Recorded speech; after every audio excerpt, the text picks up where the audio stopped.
Good afternoon, everyone. Welcome to our pre-match press conference to preview our game against Tottenham Hotspur on Monday. And if we can start off with Alan Irwin from Sky Sports, please. Yeah, thanks, Andy. Hi, Frank. Hi. Apologies, I'm in the car. Needs must.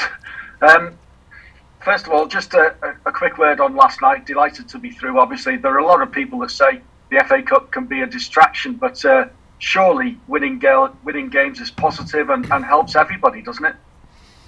Yeah, it was a good evening.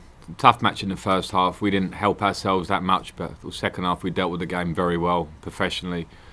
Atmosphere felt good. Been here a month, maybe not even, around a month. So to play games and be able to see the team develop, see little issues, try and improve them are good things for us at the moment. So I was happy with the game, and some players need games and fitness and to play, and so it gave a few opportunities on that front. And yeah, it was good. We move on. Yeah, you said last night after the game that you've got to use the feeling in the club and the sense of togetherness with the supporters to generate momentum in a vital period. Are we in that period now? Does it begin at Tottenham on Monday, or are we already there? Yeah, I think we're already there, but it's a long period. That's why it's important to maintain focus and consistency in our work and in our approach to everything. Tottenham's a difficult match away from home. We haven't been great away from home all season. Our season doesn't rest on Tottenham and on Monday night, but at the same time we're very aware that we have to work hard to prepare to try and get results in this patch of the season, which will be crucial for us. So, I think it's important, as I say, to remain calm, to remain consistent, but to absolutely focus on the work, and the players have done that. And I hope we see the benefits in pure points terms as we go now. Yeah, you touched on away form there, and again last night you mentioned about tempo and playing at a fast pace and injecting that pace into the game. Do you think that the bigger the game in the situations that you're in, that will help your players in that sort of scenario? I think every game is different. Yesterday needed an injection of tempo because of the opposition and the way that they were set up in a low defensive block. And every game is different, bring different challenges. So sometimes it's tempo, sometimes it's patience. All the time it's the basics of hard work and togetherness. So we've definitely got the hard work and togetherness. I think there's been a real uplift in our pressing and off the ball work. It's making sure now we try and get more complete in terms of our in possession stuff, our structure, to allow us to play and be more confident on the ball. And that's probably the challenge of coming in at this stage of the season. There are a lot of things that you feel you need to work on straight away. And we've been prioritising them, and I hope to see the benefit of that in games. Spurs have been a bit inconsistent of late, haven't they? You don't know what version you're going to get, or do you, with them being at home on Monday night? I just think you have to expect the best version and approach the game that you're going to see the best version, which is a very good team full of top-end players, brilliantly managed by one of the best coaches that's out there. And we all know a lot of their major threats, but they're a strong unit. So we'll approach it expecting the very strong Tottenham team and squad that they have. Don't expect a good reception yourself, I suppose? No, I don't. But then speaking to Ashley Cole this morning, and he expects maybe worse than me. So it's all good fun. I always enjoyed battles with Tottenham as a Chelsea player and as a West Ham player before that. But it's just that I have to now really focus on the job in hand, and any of that sort of stuff comes as part of the job. Are we likely to see Dominic Calvert-Lewin on Monday? I'm hopeful. He's going to train with us tomorrow. I've just spoken to him literally 5 minutes ago, and he was very pleased with his session this morning. So hopefully he integrates with the squad tomorrow, and then it's see how he is for Monday. Anyone else, Nira? Ben Godfrey or Ben's getting close. Ben won't make Monday, but he should be ready to train with us after Monday's game for the middle of next week, which is great. We've lost two big centre-backs from pretty much the moment I came in. Damari Gray had a bit of a fever going into the game against Boreham Wood when he was due to play, so we've missed him, and we've missed Damari pretty much since I've been in. Andre Gomez is trained today, so will be available for the squad. You made Vitaly Mykolenko your skipper last night, which was a great gesture by you and the club. He's under such personal strain. We also hear that from Ukraine that his father is actually fighting on the front line. How does a 22-year-old in a new country to him deal with that sort of pressure? It just seems absolutely incredible. And what can you say to him? Well, I don't know how he deals with it because I've never been in that situation, and this is the whole point. It's very easy for us to assume or think what we might think. We can't, so all we can do is offer support, whatever that means to him. I'm sure he feels that, but at the same time we have to have a real understanding of what he's going for himself, and how we all feel about our families and the relative security we feel day to day. That's been stripped away from him in a shot as such. So we just support him as well as we can. To give him credit from the outside, and I try and be as close to him as I can, so that he feels my support. He's been, I wouldn't say great. He's dealing very well, very well at face value. So that support will always be there for him.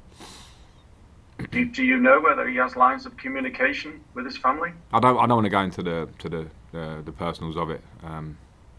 Yeah. Okay, just finally then, just on that situation with Ukraine, obviously there's been sanctions imposed on Usmanov and his assets frozen. Has that impacted on the club at all? And have you had any conversations with the board and Mr. Mashiri? I haven't had any conversations on that, and it hasn't impacted on my side at all. So you don't know anything more longer term? No. Nothing? No, and my focus is Thanks, Frank. My focus is short term as well at the moment in the football sense. Thanks, Alan. Thank you. Understandable. Thank you. Thanks, Alan. We'll go to Andy Sixsmith at Premier League Productions, please. Hiya, Frank. Just on Vitaly Mykolenko there, how well have his teammates rallied round him as well in the last 2 weeks, would you say? Teammates have been great. It's been in a short time. I've been really impressed with the attitude, the humility, and actually the work ethic of the squad. And then a situation like this brings different qualities, and the way they've rallied around Vitaly has been great to see. Humans interacting and supporting someone who's having a tough time. And we have to, particularly because he's only just got here as well. Not that would make necessarily a difference. It's a tough time for him anyway, but as a new young player living here, it's important that he feels that support. The players have been great. They've been rallied round. Just on the football, two different results in the last week. I saw the Manchester City result and then the Boreham Wood result, but pleasing performances certainly. What's pleased you most about the last two games, would you say? Well, against Manchester City, we absolutely went up against them in the way we wanted to, and restricted them as much as any team can restrict City in our defensive play from front to back, and created enough chances and deserved something from the game. I think that was pretty clear to see.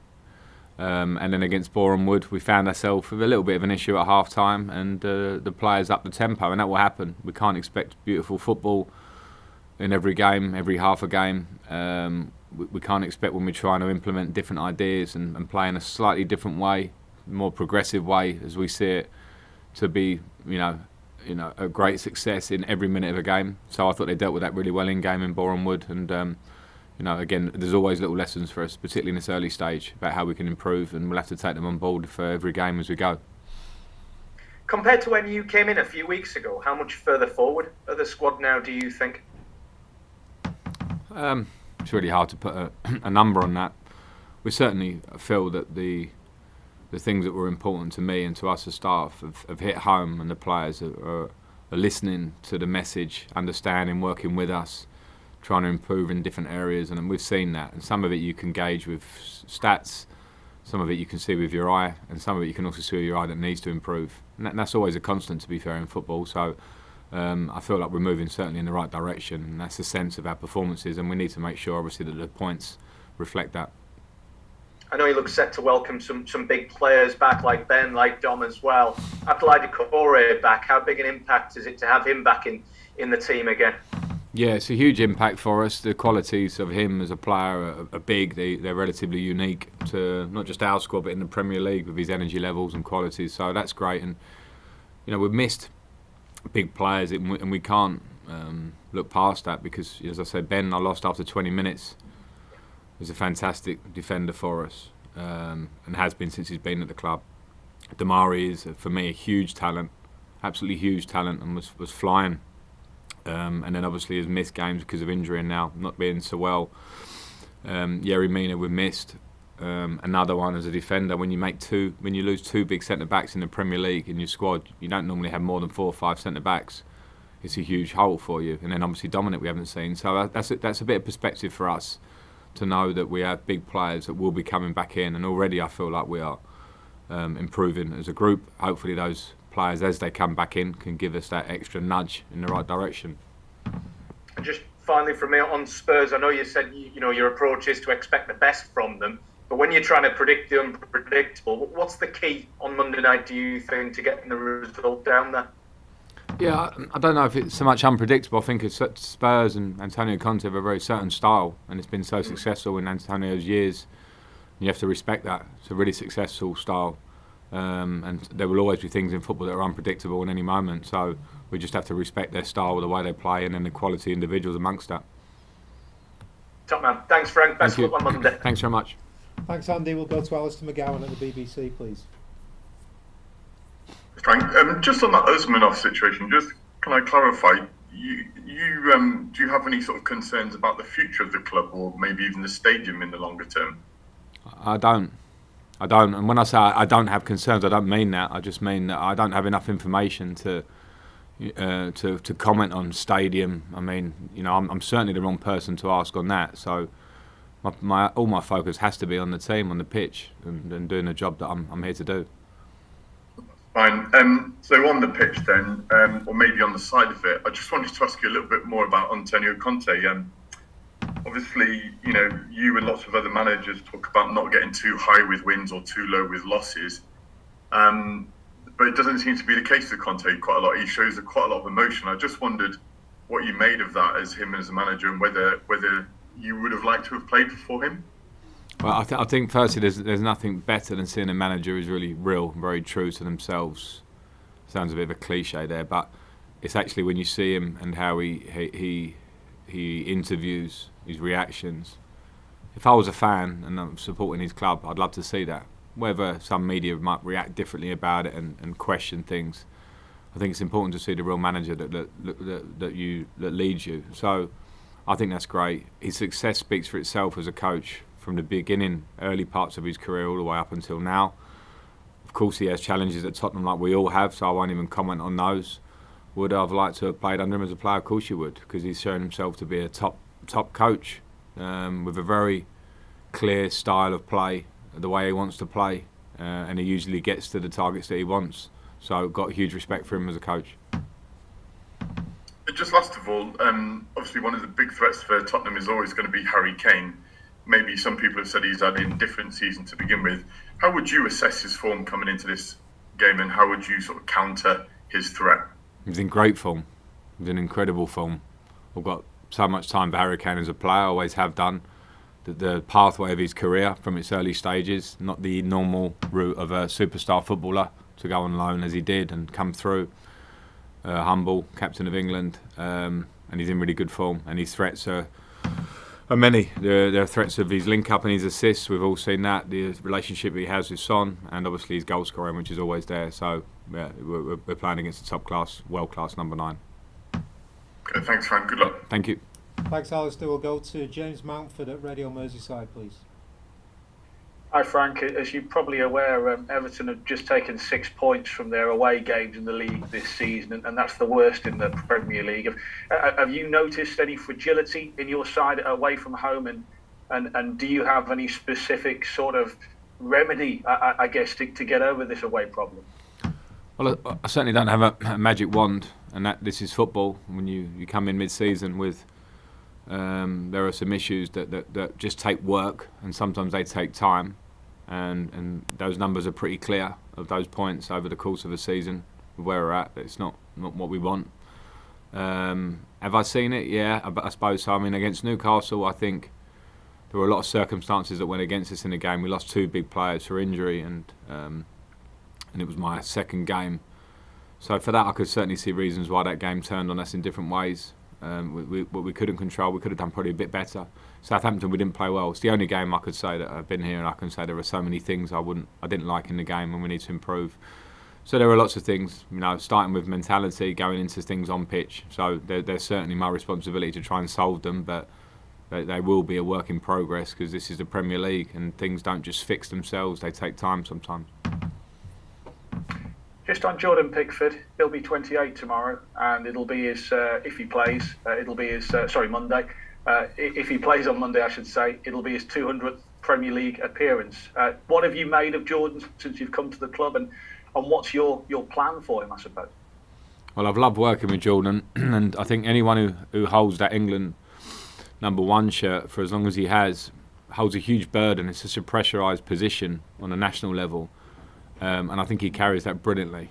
As a player, as a midfield player, for instance, myself, you're always within a team, and a goalkeeper gets absolutely analysed individually and to the highest degree as an England keeper.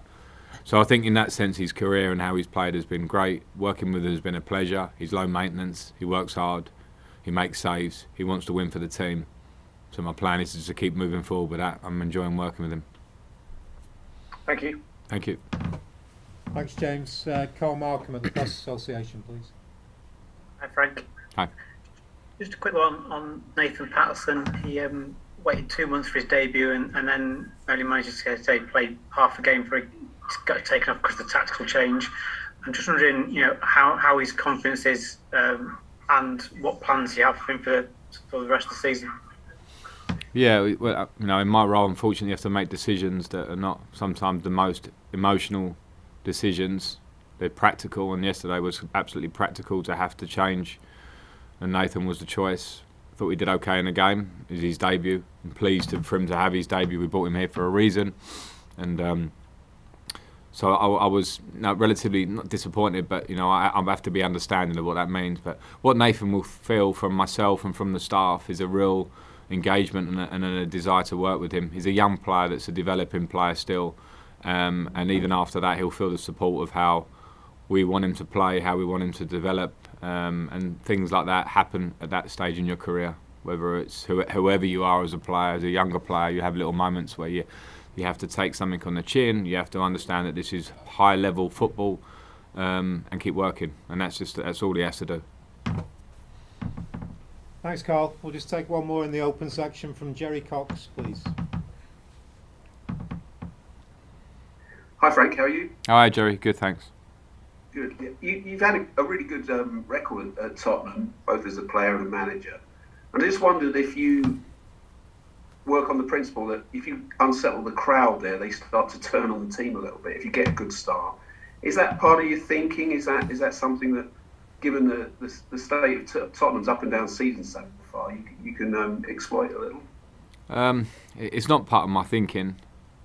I'm actually not even either considering, games I played for Chelsea over the years or managed for Chelsea. It's an absolutely different scenario here, coming here with Everton in our position. I haven't got that far to think about how they may react. I think anywhere you travel in the Premier League, you have to try to just take the sting out of the opposition, try and negate the fans wherever you go. I don't think that's an issue at any one club.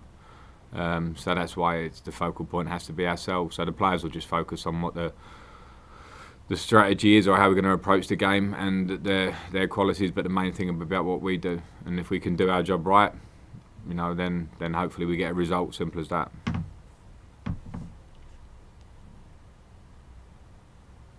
Thanks, Jerry. Thanks. Okay, we'll now move on to the newspapers, please. If you